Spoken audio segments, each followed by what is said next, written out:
सदगुरु जोगी पीर धाम से गुरु प्यारी साध संगत को जय बाबा जी की कहते हुए समझेंगे कि कुछ लोग अच्छा काम करते करते जैसे दान करते करते कीर्तन में कर जाते जाते चौकियों में जाते जाते सत्संग में जाते जाते क्यों रुक जाते हैं।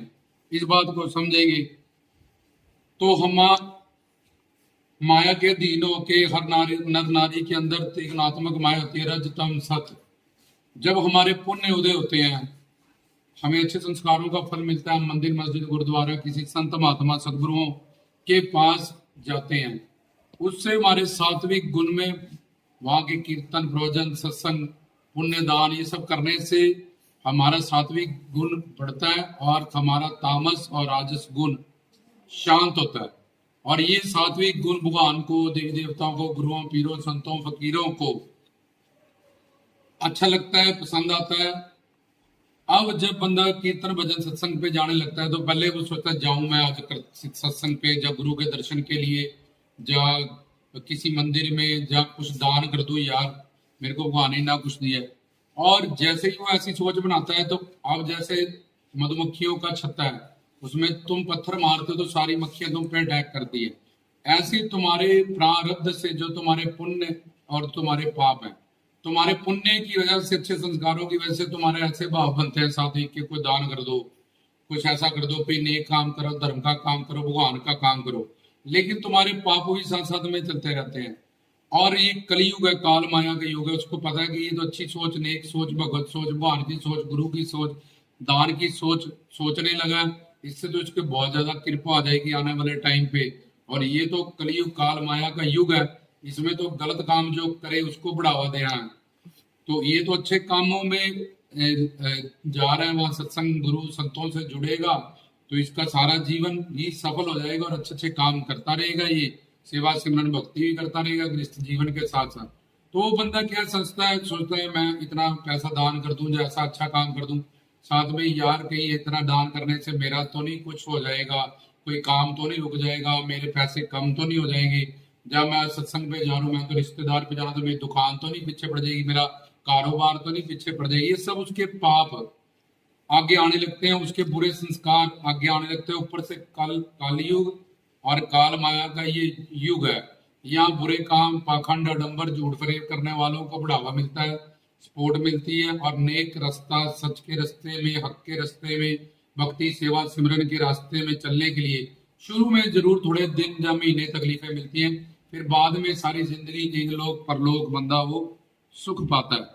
तो जब वो ऐसी सोच सोचता है, एक तो अच्छी सोच, अच्छा संकल्प हुआ उसके अंदर, तो अब वो पहले ही नेगेटिविटी, ऐसा कर दूंगा तो ऐसा हो जाएगा, ये है तो वैसा कर, चौकी पे जाऊंगा तो घर परिवार का ये काम छूट जाएगा, मैं तो मार्केट जाना था, मेरी तो दुकान थी, जब इतना पैसा दान में दे दूंगा तो मेरे पैसे कम हो जाएंगे, मेरे खर्चे रुक जाएंगे। ये सारे उसके पाप, उसके सामने बुरे संस्कार आने लगते हैं।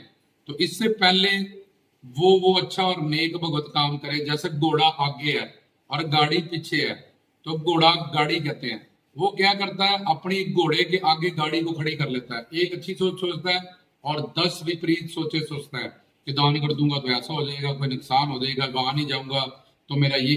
अब वो संसार में कुछ भी पाने जा रहा है, घर परिवार संसार में बीवी बच्चों के पास जा रहा है, जहाँ वो कुछ खरीदने जा, कोई भी काम किस लिए जा रहा है, वो सुख शांति प्रेम आनंद। और वो ये नाम किसके हैं, भगवान के। भगवान के विपरीत शब्द शांति है, सुकून है, आनंद है, प्रेम है। और गुरु और भगवान ये दोनों भगवान के एक चीज के दो रूप हैं, ये जैसे राधा कृष्ण। तो ऐसे ही अब उसने घोड़े के आगे गड्ढा खड़ा कर लिया। अब वो सोचे यार मैं कीर्तन में जाना था कल, अब उसके आगे गड्डी उसने ऐसा करे, ये है वो है फला, बहुत सारे कारण उसने खड़े कर लिए। अब उसने खुद ही अपना रास्ता बंद कर लिया। और जो जिसने कहा मैंने जाना है और जाना ही जाना है, इसके साथ जहां भी उसने जाना है, जिसके पास भी मंदिर मस्जिद गुरुद्वारा, वहां की सारी शक्तियां, धर्म की सारी शक्तियां, 9 नाथ 84 सिद्ध, 33 कोटि देवी देवता, 1,84,24,000 पीर, 60,000 पैगंबर, 18,000 आलम, 52 वीर, 64 जोगनियां, सब उसकी सहायता में खड़े हो जाते हैं। वेद पुराण शास्त्र स्मृतियां, 108 उपनिषद, सब धर्म की शक्तियां। जो नेक काम करता है, एक होता है भगवत काम, भगवान के काम, एक होता है धर्म का काम, और एक होता है नेक काम, इंसानियत का काम। तो इन तीनों कामों के लिए जो अपना संकल्प को दृढ़ करता है उसको धर्म की सारी शक्तियां सपोर्ट करती हैं और वो उस काम को करने में सक्सेसफुल हो जाता है। कि रावण ने मरते हुए लक्ष्मण को कहा, 3 शिक्षा दी कि एक तो कभी भी दुश्मन को कमजोर ना समझो। मैंने सोचा था ये वानर मेरा हनुमान जी क्या बिगाड़ लेंगे वानर की फौज, और तुम्हारा दुश्मन कौन है? तुम्हारा मन। दूसरी, अपना भेद इतना भी कोई खास हो किसी को मत दो, कुछ बातें पर्दे की होती है उसको सिर्फ गुरु को ही बताओ और किसी को मत बताओ। घर का बेटी लक्कड़ है, जैसे कहते हैं कि विभीषण को पता था कि उसकी नाभि में अगर तीर मारेंगे तभी रावण मर सकता है, ऐसे नहीं। तो उसने कहा कुछ ऐसी पर्दे की बातें अपने खास भेद है। वो जैसे पेड़ है वो गुप्त है, उसकी जड़ गुप्त है, और उसका जो पेड़ है वो बाहर है, बिल्डिंग है उसकी नींव गुप्त है। तो अपनी पर्सनल और गुप्त और बहुत जो सीक्रेट बातें हैं वो सिर्फ गुरु को बताओ और किसी को मत बताओ। जैसे शुक्राचार्य ने उनको कहा था कि सीता को वापस कर दे, ये मंडोदरी नहीं है जिसको तो उठा के ले आएगा, ये प्रभु राम की पत्नी है, तेरा सर्वनाश। लेकिन उसने गुरु की बात काट दी तो उसका सर्वनाश हुआ। तीसरी बात, जब भी अच्छा संकल्प हो, लक्ष्मण को कहा कि उसी वक्त कर दो। मुझे भी पता लग गया था राम भगवान है। जब ब्रह्मास्त्र चले उनपे, पशुपति अस्त्र चले उनपे, वैष्णव अस्त्र चलाए मेघनाथ ने, तो लक्ष्मण की परिक्रमा करने लगे। तो मैं भी समझ गया था ये कोई अवतारी पुरुष है जो मानव चोले में आए हुए हैं। लेकिन विभीषण तो जल्दी ही उनकी शरण में चला गया और मैं इंतजार ही करता रहा, आज जाऊं कल जाऊं, कल जाऊं परसों जाऊं। तो इसी चक्कर में मेरा आज अंत हुआ और तू लंका का राजा बन रहा है। इसलिए जब भी कोई अच्छा संकल्प हो दान करने का, फटाफट अपनी जेब से निकालो पैसे और अपने हाथों और दिमाग से निकाल दो कि ये भगवान ने मुझसे लिए हैं, तो मैं उसको कुछ नहीं दे सकता। मुझे कितने गुना करने के लिए मुझे को ये सेवा ली। धरती को एक बीज देते हैं तो कितना फल धरती हमें देती है वापिस। एक अमरूद का बीज दिए कितने अमरूद। अगर हमसे कुछ हम ले रहा है भगवान, संत महात्मा लोग, तो हमें कुछ देना चाहते हैं और हजारों गुना फल ये धरती हमें देती है। धरती किसने बनाई? भगवान। और भगवान से बड़ा कौन है? गुरु। तो मैं गुरु आज्ञा से संत मत में जो दान कर रहा हूँ, अच्छा काम, नेक काम, धर्म काम, भगवत काम कर रहा हूँ, इसका फल कई गुना मल्टीप्लाई होके मुझे किसी ना किसी विभिन्न रूपों में मिलेगा ही मिलेगा। कोई भी कर्म नष्ट नहीं होता, एक्शन के साथ रिएक्शन जुड़ा होता है। तो जो भी हम दान करते हैं उसके 10 गुना होके हमें घर परिवार के लिए हमें मिल जाता है, हमारा परलोक संवरता है उससे, और पैसे से थोड़ी आसक्ति कम होती है, अहंकार कम होता है, और पैसा खर्च करने की अपने शरीर पे, घर परिवार पे कोई लिमिट नहीं है, जितना मर्जी खर्च कर सकते हो। तो भगवान ने कहा 9 हिस्सों में जितना मर्जी खर्च कर, सेविंग कर, और ये 10वां हिस्सा उसको दान कर ताकि 9 हिस्सों में बीमारी ना आए, तेरी बरकत होए, और उस 10वें हिस्से से तुझे और 10 गुना कमाई आगे मिले। तो अब हमने समझा कि वो लोग क्यों रुक जाते हैं, क्योंकि वो घोड़ा और गाड़ी, वो अपने घोड़े के आगे गाड़ी आगे ले आते हैं। इस कारण वो कभी नहीं जा सकते, ना सत्संग पे, ना गुरु के पास, ना कोई के नेक काम कर सकते हैं, ना ही उनका प्रारब्ध बनेगा कुछ पाने के लिए। और जो दृढ़ संकल्प कर लेते हैं कि सत्संग कीर्तन प्रवचन दान करना ही, और फटाफट उस पे दृढ़ संकल्प करके उसको एक्शन में ले आते हैं, तो वो सब कुछ जाके प्राप्त कर लेते हैं। तो माया के 3 गुण के कारण जब कीर्तन सत्संग भजन में जाने से 7वीं गुण बढ़ता है, जो गुरुओं पीरों संतों पीरों देवी देवताओं पीरों पैगंबरों को अच्छा लगता है, भगवान को लुभाने के लिए, मनाने के लिए। इन दोनों गुणों से जो अच्छा गुण है वो 7वीं गुण है। सात्विकता गुण में सहनशीलता, नम्रता, दीनता, मीठापन, भाईचारा, शांति, अमन, सुकून, ये सारी चीजें होती हैं। तो कलयुग काल माया नहीं जाता, हमारे पाप कर्म नहीं चाहते कि हम, और दूसरा हम ज्ञान को, सत्संग को, दान की इंपॉर्टेंस को समझते नहीं है। जैसे हर जगह हम दास्ता को कबूल करते हैं, बीवी की दास्ता, बच्चों की दास्ता, घर रिश्तेदारों की दास्ता, लेकिन वहां की दास्ता और वहां उतना ही प्रेम और उतना रिश्ता हम नहीं समझते हैं। लेकिन जब कोई दुख पड़ता है तो इनमें से कोई भी, ये हमारी तरह सारे व्यक्ति है, हमें शक्ति ही दुख में से निकाल सकती है। ना कोई पैसा, ना कोई रिश्तेदार, ना कोई पॉलिटिशियन, ना कोई बड़ा से बड़ा मंत्री हमें निकालेंगे।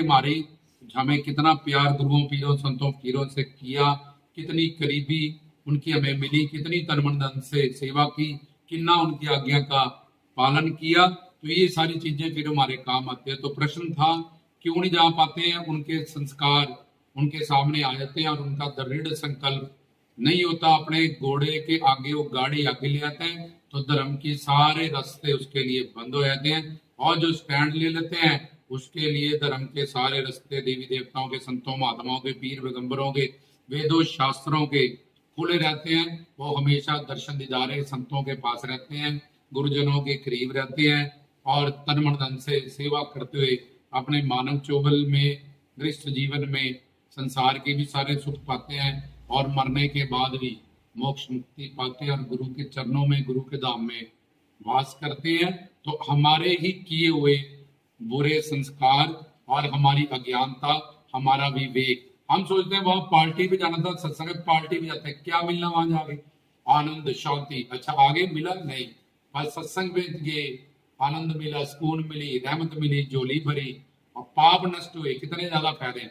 और अगर भगवान को छोड़ के तुम परिवार संसार का काम करते हो तो उस काम में कभी भी ना तुम सक्सेस होगे, ना ही वो काम तुम्हें फलीभूत होएंगे कहीं, क्योंकि तुम ईश्वर का काम छोड़ के, संतों का काम छोड़ के, दरबारों का काम छोड़ के परिवार का काम कर रहे हो, तो वो चीजें तुम्हें फलीभूत नहीं होगी। सक्सेस भगवान कहेगा ये सब कुछ तो मैंने दी है, सुख शांति प्रेम आनंद पाने के लिए तो ये सारी चीजें इकट्ठी कर रहा है, तो वो तो मैं, मेरा भजन कीर्तन सत्संग सेवा छोड़ के संसार का बना हुआ, ये माया से बना हुआ पूरा संसार है, नानक दुखिया सब संसार, किसी की बेटी दुख पा रही है ससुराल में, कितना मर्जी पैसा हो, गाड़ियां हो, कोठी हो, उसका जीवन बेकार है। किसी के बेटे को पेट में प्रॉब्लम हो गई, अल्ट्रासाउंड किया, कैंसर आ गया, सब उसका पैसा, कोठियां, कारा सब जीरो हो गई उसके अंदर। इस वक्त फिर क्या काम आएगा? ये भी सेवा सिमरन भक्ति रहमत करीबी। इसलिए समझाएगा संक्षेप में क्यों ऐसे लोगों के रास्ते में रुकावट पड़ती है। पर अज्ञानी लोग, मदबुद्धि लोग और जब किसी संत महात्मा से नहीं जुड़े, जब पूर्ण ज्ञान नहीं सुनते हैं, प्रवचन नहीं सुनते हैं, वही लोग ऐसी गलतियां करते हैं। ये तो सत्संगी लोग, गुरुमुख लोग जो पूर्ण सदगुरुओं के पूर्ण चेला चेली हो जाते हैं, शरणागत, वो ऐसी गलतियां नहीं करते हैं। वो हमेशा पहले नंबर पे भजन कीर्तन सत्संग सेवा को ही इंपॉर्टेंस देते हैं, जिनसे यहाँ भी सुख पाते हैं और आगे जाके भी। रामदास की तरफ से जय हो।